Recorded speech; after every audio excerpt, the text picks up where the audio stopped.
Ya Türkiye'de zaten bakın büyük bir fırsatçılık durumu söz konusu. Her şeyde. Bizim kadar fırsatçı bir millet yok. Bakın tatile gitti vatandaş. Geçen yıla göre fiyatları 2 kat arttırdılar. Araç fiyatlarını anlattım. Yeme içme almış başını gidiyor. Özellikle bu tatil yörelerinde beni takip edenler bilir. Hep anlatıyorum. 99 liraya lahmacun satan yerler var ya. Yazıklar olsun ya. Yazıklar olsun. Hele böyle vatandaşı dolandıran, kazıklayanlara yani söyleyecek söz bulamıyorum. 99 liraya lahmacun satıyorlar. Bayram gelir, fiyatlar artar. Korona olur, fiyatlar artar. Bilmem ne olur, fiyatlar artar. Bizim kadar fırsatçı bir millet yok. İnanın bana bunları anlatırken utanıyorum ben. Tatil yörelerine gittiniz pek çoğunuz. Koronavirüs nedeniyle geçen yıl gidememiştiniz. Bu yıl gittiniz. İster memleketine git, ister tatil yörelerine git. Önemli değil. Fiyatlar nasıldı? Avrupa'da yaşayan vatandaşlarımıza söylüyorum. Türkiye'de yaşayanlara da söylüyorum.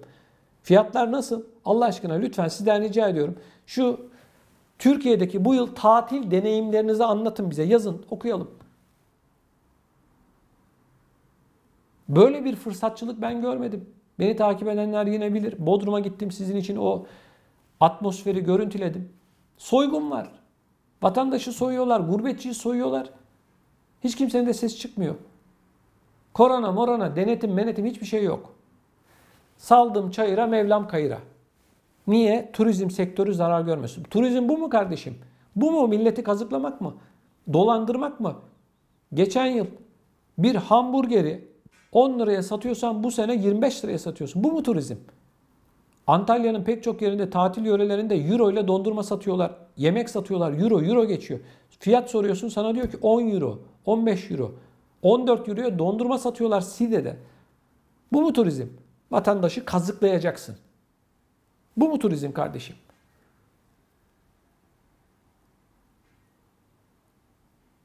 Şimdi bir şey anlatacağım, bir örnek vereceğim. Kusura bakmayın ama anlatmak zorundayım bunu.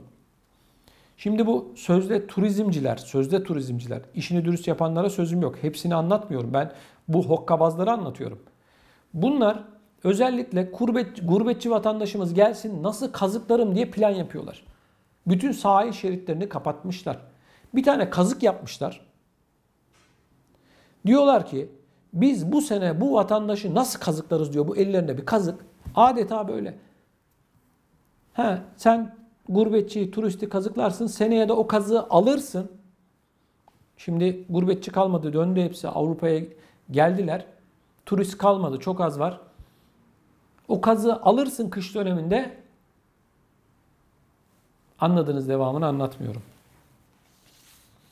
Böyle bir aymazlık olur mu ya? Bu nasıl bir rezillik? Denetim yok. Yani Allah'a emanet. Fiyatları anlamak mümkün değil. Tamam diyorlar. Euro 10 lira oldu. Gurbetçinin cebinde para var.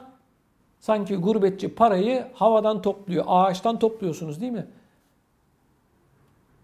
Ya tamam bir değeri vardır her şeyin. Onu alırsın. Ama kardeşim senin yapmış olduğun insanlık dışı bir şey. İnsanlıkla uzaktan yakından alakası olmayan bir durum. Bizim toplum kadar kazıkçı bir toplum yok. Vurguncu bir toplum yok. Ya bir tane gazlı içecek kola 55-60 lira. Ayıp be, markette 3 lira 5 liraya satılan şeyi sen nasıl 20 katına 10 katına satıyorsun be? Utanmaz, ahlaksız. Bu mu turizm? Turizm Bakanımız Sayın Ersoy ülke turizmi zarar görmesin diye gece gündüz çalıştı, etti vesaire. Bunlara mı çalıştı kardeşim? Bunlar daha çok vatandaşı kazıklasın diye mi çalıştı? Bakın işini dürüst yapanlara sözüm yok. Dürüst yapmayanlara bir şey söylüyorum. Daha beter olun. Bu ne nasıl bir rezilliktir ya? Türkiye'de 14 euroya dondurma satıyorsun. 99 liraya lahmacun satıyorsun. Ayıp be. Ahlaksızlık ya. Sizin suçunuz yok. Sizi denetlemeyenlerin suçu var. Sizi denetlemeyenlerin suçu var. Senin anan mı baban mı 99 liraya lahmacun yemiş? Hiç kimsenin de sesi çıkmıyor arkadaşlar ya. Bu konuyu bakın gündeme bir tek ben getiriyorum. Bu turizm noktalarında soygun var. Sahilleri kapatmışlar, işgal etmişler. Yok şezlong parası, yok şemsiye parası, yok bilmem ne parası diye vatandaşı soyuyorlar. Göz göre göre göz yumuyorlar. Gidin bakayım hadi Bodrum'a.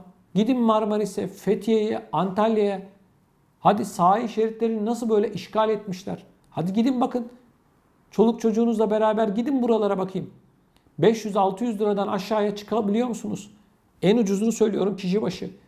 Yok şezlong parası, yok şemsiye parası, yok bilmem ayak bastı parası, yok yemek parası. Hadi gidin bakalım. Bunu bilmiyor mu yetkililer? Biliyor. Bile bile göz yumuyorlar arkadaşlar. Turizm bu mu? Ben bu sezonun başında ne dedim? Aman Yunanistan'a gitmeyin, aman diğer Avrupa ülkelerine gitmeyin. Türkiye'ye gidin, paranızı Türkiye'de harcayın. Türk esnafı kazansın dedim. Çok pişmanım bunu söylediğim için. Sizlerden özür diliyorum. Bu soyguncular, bu ahlaksızlar bu kadar vurguncu olduğunu bilmiyordum ben bunların. Resmen bunlar soyguna hazırlık yapıyorlar. Gurbetçi gelse de, turist gelse de soysak diye bekliyorlarmış bunlar. Pusuda yatmışlar, bekliyorlar. Avlarını bekliyorlar. Kusura bakmayın böyle. İşini dürüst yapanlara bir şey demiyoruz. Gerçek turizmciler ama bunların hepsi yani daha ağır konuşmak istemiyorum. Böyle bir şey olabilir mi ya? Böyle bir rezalet olur mu ya? Fiyatlar almış başını gidiyor. Kontrol yok, denetim yok. Böyle bütün hokkabaz tipler ben turizmciyim. Sen turizmin ne olduğunu biliyor musun? Turizmin tesisini biliyor musun? İşgal etmişler bunlar Türkiye'nin turizm noktalarını. İşgale var. İşgal. Yunan'ın gelip işgal etmesine gerek yok. Bu hokkabazlar işgal etmişler. Hiç kimse de hiçbir şey sormuyor arkadaşlar. Rezillik, ahlaksızlık almış başını gidiyor. Hep anlattım. Defalarca anlattım. Kim bu işe dur diyecek dedim. Hiç kimsenin duyduğu falan da yok. Birileri de nemalanıyor bu işten kardeşim. Bu açık. Nemalanıyor. Rezillik ya. Nedir kardeşim bu turizm noktalarında? Çoluk çocuğunla beraber korkuyorsun. Bir yere gidip oturup bir bardak çay içmeye. Nasıl kazıklayacaklardı? Euro ile hesap istiyorlar. Utanmazlar ya. Yok servis ücretiymiş. Sanki burası Avrupa, İtalya burası. Koperto servis ücreti alacak bizden. Türkiye'de böyle bir şey yok ki. Nasıl kazıklayacaklarını şaşırmışlar. Ağzını açıp bir şey söylesen ağzını burnunu kırarlar. Evet. Bu konuyla ilgili siz ne düşünüyorsunuz çok merak ediyorum. Lütfen deneyimlerinizi, düşüncelerinizi bizimle paylaşın. Videonun altına yorum olarak yazın lütfen. Bu dönemde vatandaşının yanında olmayan bir devletin sosyal bir devlet olduğundan bahsetmemiz maalesef mümkün değil. Tabii ki Almanya bu koronavirüs döneminde pek çok yardımda bulundu. Ama bu yardımların hiçbir şekilde emekliye verilmediğini görüyoruz. Ev hanımlarına verilmediğini görüyoruz. Çocuk sahibi olan ailelere gerektiği kadar yardım yapılmadığını gözlemliyoruz. İşçilerin maaşları aynı. Milyonlarca insan işsiz kaldı. Emeklilerin durumu ortada. Zaten bu dar gelirli dediğimiz kesim almış olduğu maaşlarla markete gidiyor, çarşıya gidiyor, kirasını ödüyor vesaire. Yani ayakta kalabilmek için insani ihtiyaçlarını karşılamaya çalışıyor.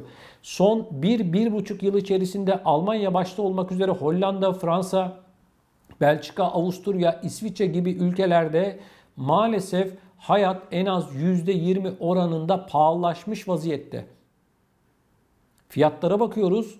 Fiyatlar çıldırmış.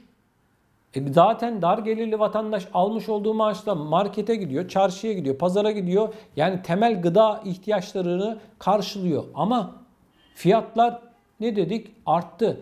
En ucuz market olarak bilinen Aldi'de de bile şu anda her şey geçen yıla göre %20 artmış durumda. Ben bu yorumu yaptığımda bazı izleyicilerimin yorumlarını görüyorum. Biliyorsunuz ben tüm yorumları okuyorum tek tek videoların altındaki. Diyor ki öyle bir şey yok. Öyle bir şey yok. Zamlar olmadı diyor. Şimdi bakın. Özellikle ev hanımlarına şunu söylemek istiyorum. Markete, çarşıya, pazara gidenlere. Son bir yıl içerisinde fiyatları kıyasladığınızda nasıl bir tabloyla karşı karşıyasınız? Lütfen yorumunuzu bekliyorum. Bu videonun altına yazın. Fiyatlar arttı mı, artmadı mı? Aldi'de bakın Aldi en ucuz market olarak bilinen Aldi'de bile artık ucuzluk diye bir şey yok. Türkiye'den bizi izleyenler BİM, Şok gibi, A101 gibi marketler eskisi gibi mi? Lütfen sizler de cevap verin. Gerek ülkemizden ana vatanımızdan izleyen gerekse Avrupa'da yaşayan vatandaşlarımıza marketteki, çarşıdaki, pazardaki fiyatların durumu nedir? Hadi bana inanmıyorsunuz diyelim. Yorumlara bakalım. Kim ne yazacak?